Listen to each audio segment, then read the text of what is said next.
Existem golpes na política internacional que não precisam de tanques, soldados ou tiros. Às vezes, o documento assinado em Washington é mais poderoso do que um exército inteiro. E a Lei Magnitsky foi exatamente isso. Para uns, um ato autoritário, uma interferência absurda na soberania brasileira. Para outros, um respiro de esperança, a única forma de frear o que muitos chamam de ditadura do judiciário. Mas independentemente do lado, uma coisa é certa.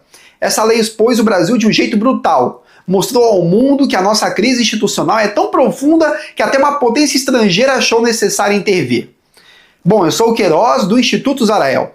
E hoje eu vou te mostrar por que a possível retirada das sanções da Lei Magnitsky não é apenas uma notícia diplomática, é um movimento geopolítico que pode redefinir o futuro do Brasil, da América Latina e da influência americana no continente. E você precisa entender isso agora. Quando os Estados Unidos sancionaram ministros do STF, aquilo não foi apenas um recado, foi uma acusação explícita de que o judiciário brasileiro violou liberdades fundamentais. Brasília tremeu, o Itamaraty entrou em modo de contenção, assessores correram e o governo percebeu que havia chegado ao ponto mais crítico com os Estados Unidos desde a redemocratização.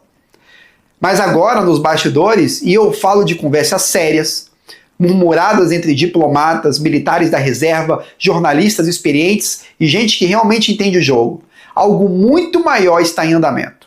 A possibilidade concreta de Donald Trump retirar as sanções. Bom, agora a pergunta que fica é, por que raios ele faria isso? Bom, não tem nada a ver com a inocência do STF, não tem nada a ver com indulgência, tem a ver com estratégia global. Trump quer uma coisa muito clara, reocupar a América Latina, empurrar a China para fora e reconstruir o domínio americano no continente. Porque a disputa hoje não é apenas ideológica, é econômica, militar, energética e diplomática. E nesse tabuleiro, o Brasil é a peça mais valiosa.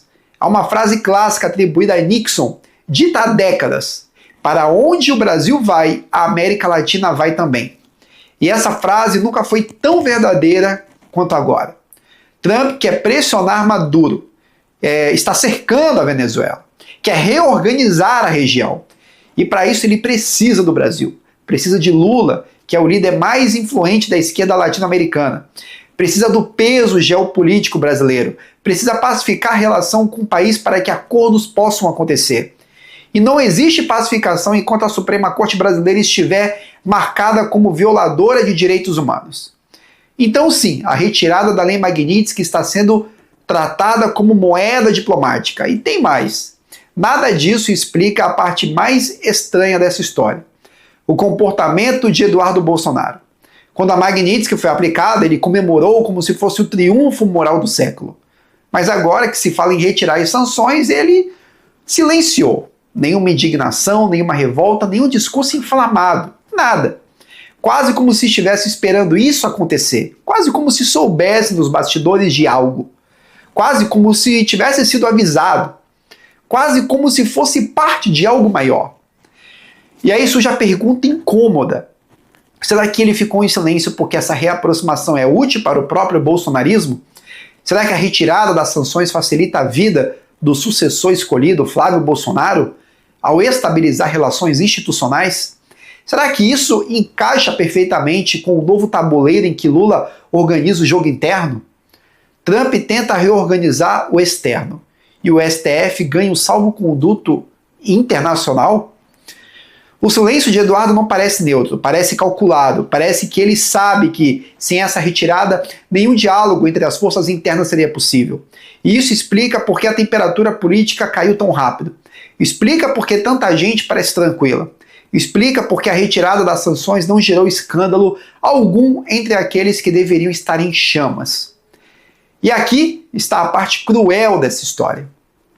Se as sanções forem realmente retiradas, ministros que abusaram de poder, que ultrapassaram limites constitucionais, que interferiram diretamente na política, simplesmente não terão consequência alguma, nem aqui dentro nem lá fora. A geopolítica lavará os pecados que a justiça brasileira não quis enfrentar.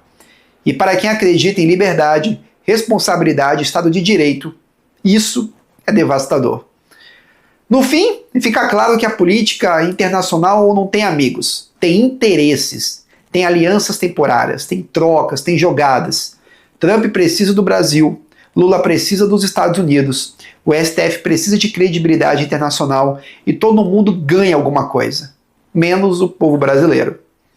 Mas no Instituto Zarael nós existimos justamente para iluminar esses movimentos, para te mostrar o jogo acima do jogo, o tabuleiro além do tabuleiro. Porque o Brasil só será livre quando entender que, enquanto não enxergar os interesses escondidos, sempre será peça e nunca jogador. Se inscreva no Instituto Zarael.